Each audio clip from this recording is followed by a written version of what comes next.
foam rolling is something that is incredibly popular. You see it in the gym all the time. You see people before, after their workouts, foam rolling, foam rolling, foam rolling. But what are you doing, and are you doing it correctly? Let's talk about it. Foam rolling using a ball like the vibrating hypersphere, or a lacrosse ball, tennis ball, ball on a string, this Bodyworks ball, are all forms of self-myofascial release, or SMR.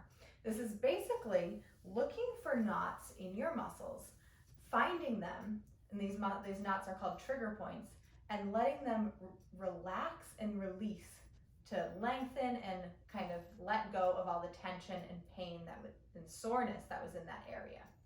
So how do you do it? Well, for starters, you do not do it like you are a piece of dough that you are trying to flatten. Oftentimes we see people rolling back and forth over a foam roller. Go like this. That is wrong, and you are doing absolutely nothing to help yourself. Maybe you think it feels good, but foam rolling is actually pretty painful if done properly. So I'm gonna go over how to do it with you, and hopefully you'll get a whole lot more out of your foam rolling sessions from now on. So I'm gonna start by showing you how to do it on the quads, which is a really popular place to foam roll, especially on women who are shorter. We're super quad dominant, so we oftentimes have lots of these little trigger points or adhesions in our thighs. What you're gonna wanna do is put the foam roller horizontally underneath you, and you are going to lie down on it, just one side at a time. So here I'm going on my left side, and I want to use my right side, and I want to use my left leg to kind of give me some leverage here. So I'm going to roll back and forth really slowly across my quad. And the idea is that you're on a search and destroy mission.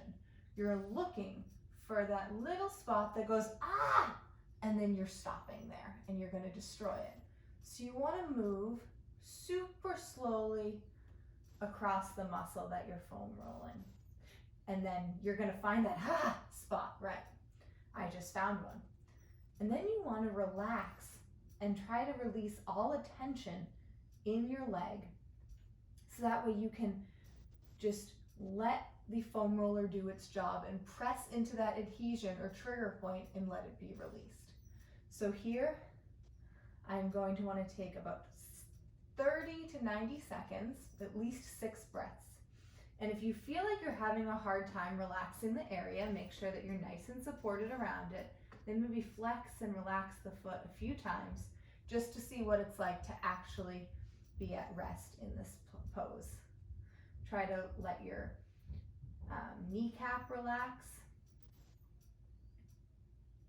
And after 30 to 90 seconds, you can keep going and look for another spot.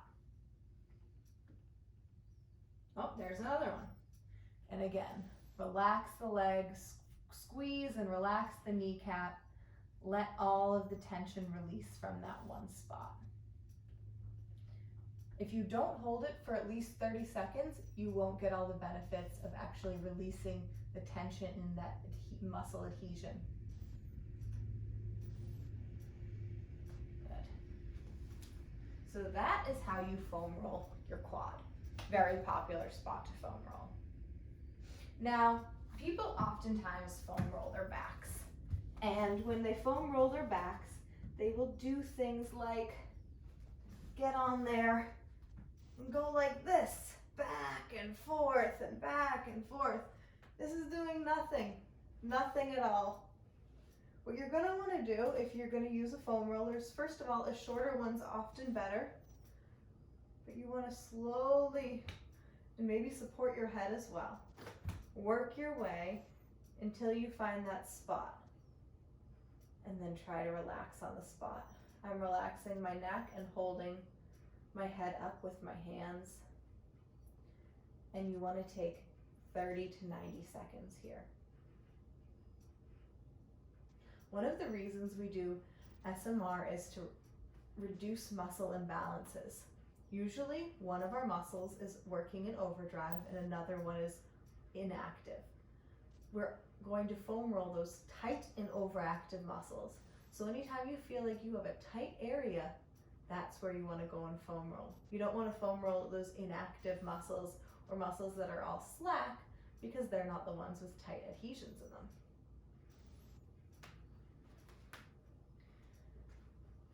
A better tool for foam rolling the back, because the muscles of the back are a little smaller and your back's so broad that it's actually hard to hit them with the foam roller, is using a tool like a ball, like the Hypersphere or a Bodyworks ball.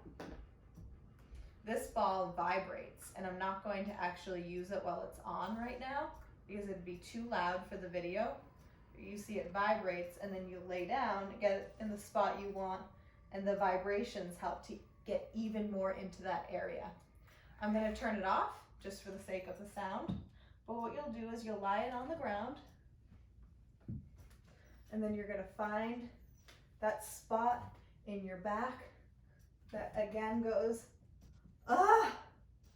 Then you're going to just try to relax onto it, support your head if your neck is just being strained wherever you found that spot, and hold it for 30 to 90 seconds. I'm not going to stay here because you don't need to watch me foam roll anymore, but that is a much better tool for the back. Now we have muscles on the backs of the legs, like the hamstrings and the calves. And when you do that, again, we always see people doing this at the gym. Don't be this guy. He's not helping himself out. Notice I said he. You don't see as many women doing it. Instead, you're going to want to do one leg at a time. Use the other leg for some support. Come up and look for that spot that again goes, ah, and then relax that leg that's on the foam roller. Flex the foot and relax it so you can really see what it feels like to have a relaxed leg. You don't want it to be holding you up. That's what the foot that's on the ground, flat on the ground, is for. And you're going to hold it for 30 to 90 seconds. Again, search and destroy.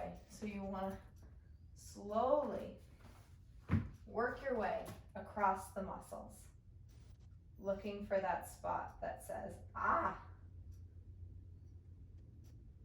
Calves, you can do with a foam roller or a ball. When you find that spot, you're going to know it. Flex the foot and relax it so you really see what it's like to have a relaxed muscle. And then you're just letting that object you have below you do the work. 30 to 90 seconds and relax. People also like to foam roll their IT band, the muscles that go along from the hip to the knee.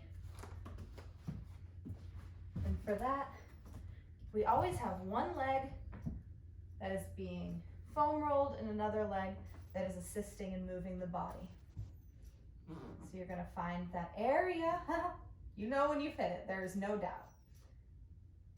And then flex the foot, relax it. Try to support yourself with the upper leg and really push your weight down, sinking through this hip to hit the spot down here that you want to get the release in. So these are just a few ways you can use foam rollers and balls in order to get a little bit of release in your muscle soreness. This is a great idea to do before you exercise if you have a really tight muscle group. And you can always do it after as well. I personally advocate for before, or just having a dedicated foam rolling session. You might find that certain muscle groups don't have any of those trigger points, and that's okay. Just move on to another area. Oftentimes, the first time you do this sort of search and destroy method of foam rolling, you'll learn a lot about where your tight muscles exist, because you're going to feel that in certain areas that you had no idea about. For smaller muscles, the Bodyworks ball is just a fantastic option. It helps you control where it is you're going to hit with that ball without having to kind of guess and roll onto it.